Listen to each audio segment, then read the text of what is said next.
Who is going to come out victorious in tonight's GOP debate in Milwaukee? To have that preview discussion with me, the host of What's on Your Mind on AM 1100 The Flag. He's live with us from Bismarck, Mr. Scott Hennen. Scott, thanks for joining us. Before we get to our preview on this GOP debate, you just heard Congressman Kramer, at least I hope you did, in our studio. He says Ed Schaefer, the perfect choice for the interim president at UND. Last night I visited with Senator Schneider about the mess, I quoted as saying, up at UND with all the different 3 people arrested for sex situations and $5 million budget shortfall. I know you're good friends with Ed, but tell us, do you feel he's the perfect fit, and if so, why?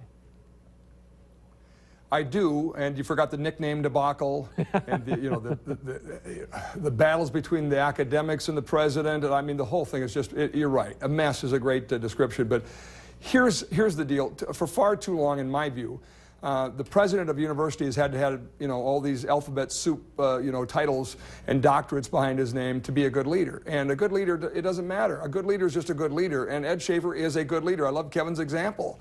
To say, no, I had budget parameters, higher ed. I don't care if it's politically dangerous to veto their budget because they have all these constituencies. I'm going to veto it. So, look, it's a great day, a new day for higher ed in North Dakota. Not only in sort of breaking that barrier, I realize it's an interim position, but it's a big deal. So I'm really excited for Ed. He's a great man, a great leader. His wife, Nancy, by the way, will be a fabulous first lady for the University of North Dakota, too. So it's a great day. Speaking about letters behind our names and PhDs, I just want to kind of tap my PhD in the School of Hard Knocks for a moment. So let's move on to the GOP debate. You and me both, brother. The GOP debate preview. Sometimes, though, that's not a bad school to learn things. What do you want to see tonight? I mean, after the CNBC debacle, which was talking about fantasy football, what do you want to see tonight out of these candidates? Well, I wouldn't mind seeing adults as commentators and folks asking the question. We could start there because that clearly was not the case at the CNBC debate. I would venture a guess, Chris, that Fox Business Channel, I mean, they're in a battle with CNBC always anyway, and I think they're going to go out of their way to say, see, this is how it should be done. So I'm guessing pretty orderly, a lot on the economy, which the CNBC debate was supposed to be about, and a little more law and order, for lack of a better term.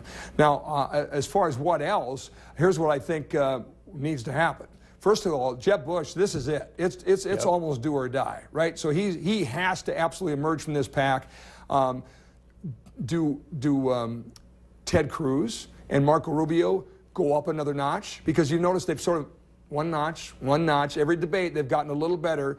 And what they're trying to do is be in a position that if the inevitable, in their mind, happens, and that is Trump goes away and Carson goes away, they're left standing as the sort of establishment candidates to pick from. So it's going to be fascinating to watch, no doubt about it. But, you brought up Jeb Bush. I think a lot of people obviously have him pretty highly touted going into this thing. But what can he do tonight to come out of this thing victorious? I just don't see it happen unless he runs over and, does something crazy, which that's just not his demeanor. So what does he have to do to come out and go, okay, he made a move, he's going to go back up in the polls? He needs a Hail Mary. It happened. Yeah. You remember his brother was on the ropes in the debates, and people said he's going to lose.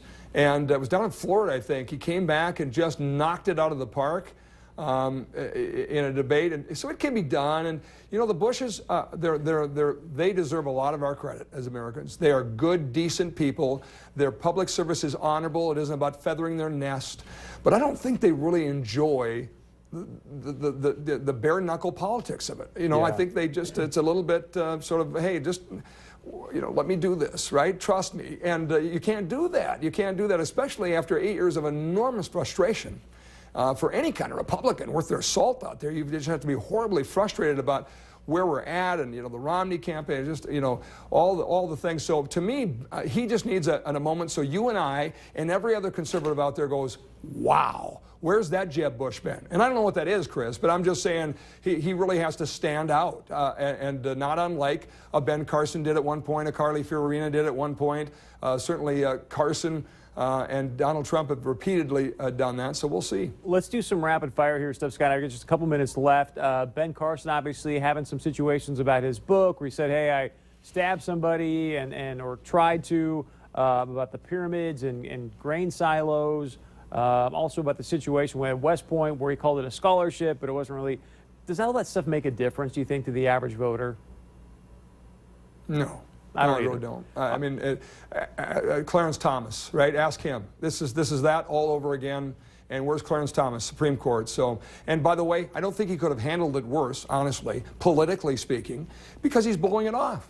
He's not even answering every objection, which he shouldn't do, but guess what? He's a non-traditional candidate, and it's working, so I think it's great. I agree with you. I love when he came out and said, hey, what about obviously President Obama's college records? Why are those things still sealed? Why don't you go investigate that? I got 30 seconds left, Scott. I want to hear from you tonight at the end of the night. Who's going to come out victorious on this? I think Ben Carson goes up a notch. I think Trump continues to come down a notch. I can't pick one winner, but I will tell you, one of these three is going to emerge as, the other side of the card, sort of the establishment type, and that would be Jeb Bush getting back in the game, Ted Cruz, or Marco Rubio. One of those three is going to have a big night tonight, and then I think Ben Carson, after these attacks, could go up another notch.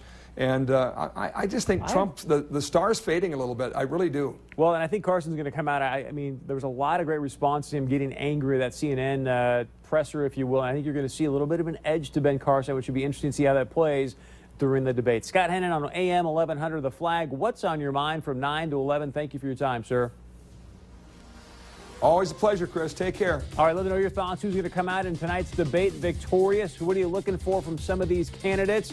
As always, you can let us know your thoughts, your point of view by going to our website, our Facebook page. You can call us, leave us a message, email us, whatever is the easiest way for you to communicate. Stay with us. I'll tell you what's coming up on tomorrow night's show right after this.